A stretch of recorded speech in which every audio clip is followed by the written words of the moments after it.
So I fully recognize that many of you are not interested in American politics, but American politics does impact what's happening in Ukraine. So let's go over what happened with the New Hampshire campaign last night. And this is I'm going to show you CBS articles, AP, Fox News, NBC, the prediction markets. I'm going to show you all this to try to make sense of what happened. So the headline, and this is the appropriate headline, is Trump wins New Hampshire primary as a rematch with Biden appears increasingly likely. It is true, it does appear increasingly likely. So the New Hampshire exit polls for 2024 show that 8 in 10 Trump voters would be dissatisfied if Haley were to win the nomination. And even more Haley voters would be dissatisfied if Trump becomes the nominee. So here's what it looks like. Trump voters, if Haley wins the nomination, only 17% are satisfied, 80% are dissatisfied. For Haley voters, 86 would be dissatisfied if Trump wins, but there's fewer Haley voters than there are Trump voters, and that's really the problem. Trump voters, their strength of support, they strongly favor Trump. They just can't seem to not like Trump for whatever reason. Now, a small fraction like Trump with reservations. And on the other side, only 30% strongly favor Haley, 30% like Haley with reservations, and then 39% dislike other candidates like Trump. So that's what's going on there with the psychology between the two camps. Now, in giving the concession speech last night, I saw that Trump was saying, like, we ought to just unify, and others were saying, we just need to stop this and unify and get behind Trump right now. Well, of course, the frontrunner wants to say that. But Nikki said the race is far from over, and I think that's correct. I don't know that her odds are great, but the race is far from over. And it was the New Hampshire race where the frontrunner, the isolationist Taft, was supposed to run away with it, and they wrote in Eisenhower. And Eisenhower ultimately became president. So we have time for things to play out, and dark horses could arise. So here's what actually happened. Donald Trump got 54.6% of the vote. Nikki Haley got 43% of the vote. There's a point or two that went to other people that were just throwing away their votes. But this was actually not a bad showing for Haley, given that everybody knew that Trump was going to win. If it was something like 75-25, I would be like, oh, this is not going to go well for the rest of the races. But she had a pretty decent showing. Here's the AP, and they're showing some really important breakouts. So here's voters by gender, and you would expect that it would have been highly men, and Trump received more men than Haley did, and Trump also received more women than Haley did. And that's a really interesting nuance that I thought was fascinating, because I would have assumed that it would have gone the other way. Not because Haley's a woman, but because Trump's support tends to be more masculine than feminine. Next poll. This is white born-again evangelicals. And you look at the difference, 70% for Trump as opposed to only 27% for Haley. I'm telling you, there's this amazing connection here that I don't quite understand, because he doesn't act like the kind of guy that you'd think evangelicals would support, but yet, because he champions the policies that they support, they're still backing him. Okay, next. Was Joe Biden legitimately elected?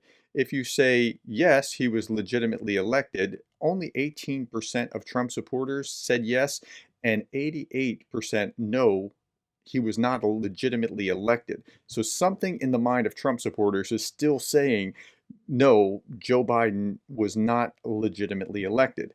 Nikki Haley voters were saying, okay, if there was legitimate evidence, we should have brought it forward by now. So yes, he was legitimately elected. Okay, so this is the one that you need to pay attention to. Support for aiding Ukraine in the war against Russia. Trump supporters had a meager 30% or so. Look how high it is over here. Haley supporters had almost the opposite at about 70% support for Ukraine. That's really interesting, and that's a significant difference that we need to be paying attention to. But that's not it. The big difference is this. Here's a Fox News poll. The most important issue facing the country in New Hampshire primaries, immigration ran away with it. And you even see that it breaks out more between Trump and Haley supporters on immigration. Then economy. The economy's not good. I'm struggling to pay my bills. Foreign policy is really, really low. Now, everything that I talk about here on this channel is about foreign policy. So it's the enthusiasm for foreign policy is not nearly as high as an enthusiasm for immigration. And this is why if you could simply cut the deal on immigration, and I don't mean cure all immigration, but cut a deal. You could actually get to the foreign policy objective if you could deal with the immigration issue. But as long as we're not dealing with immigration, Republicans aren't going to be focused on this. The primary ideas are immigration, economy, and foreign policy is way down here. And it shouldn't be, but it is. And that's where Republicans are. Now, you see that breakout by Trump and Haley as well. The red is Trump and the dark red is Haley. I don't know why they did red and dark red, but okay.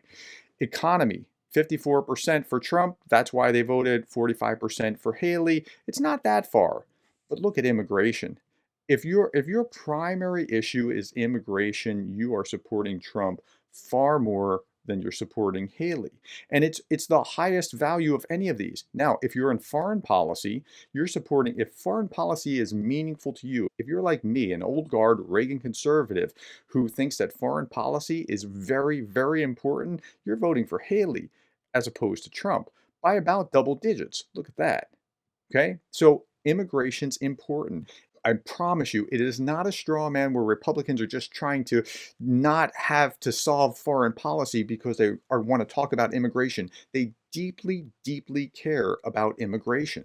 Now, let's look at the prediction markets. It's not looking good for Haley. 92% or 92 cents on the dollar as opposed to 5 cents on the dollar. The predicted market is a place where you can actually put down real money on who you think's going to win. It's like gambling, except it actually is very helpful to understand where people are, because when they're spending their own money as opposed to just saying something to a poll, they really, really believe it. So that's what it looks like now. And we're going to track this over time to see how this changes over the course of the election. Now, let's talk about the New Hampshire primary in general. This is the first in the nation primary. If you think about it, Iowa was first, but it was a caucus. It was a little bit different, but it still sets the tone for the nation. Very small percentage came out. It was -6, but Trump ran away with the largest share and it was split. Here, this is the first in the nation primary, and it's also very important because it kind of gives us a sense of where things are headed. On the Democrat side, Joe Biden was a write-in, and he wasn't even in the primary. Dean Phillips, who you probably haven't heard of, got about 20% of the vote. This Marianne Williamson won 4.6% of the vote. And okay, but we all know that Biden's the only game in town. But if you think that this is determinative, it's not.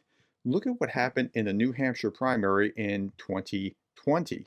Remember, Joe Biden was elected president, but who won in the primary? Bernie Sanders, Pete Buttigieg, Amy Klobuchar, Elizabeth Warren.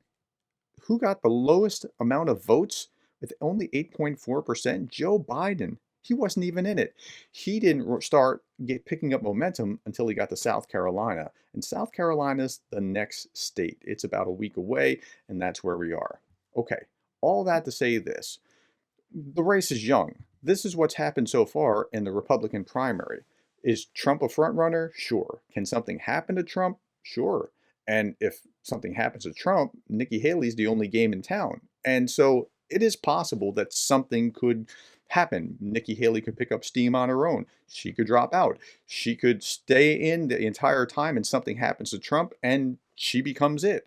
So a lot could happen. We just don't know, but it's too early to say definitively what's going to happen and why. Okay. I hope that helps you and provides some context and understanding of what's going on with the Republican presidential primary in New Hampshire. And what we're going to be looking at carefully is what's going to happen in South Carolina. Trump really wants to win South Carolina, and he's working at it because if he can defeat the fairly popular governor of South Carolina in her home state, that'll look pretty good for him. But again, a lot can happen between now and the end of the election. Okay, tell me what your thoughts are. Thank you for the likes, the shares, and the subscribes. And thank you for being the kind of person that cares about Ukraine.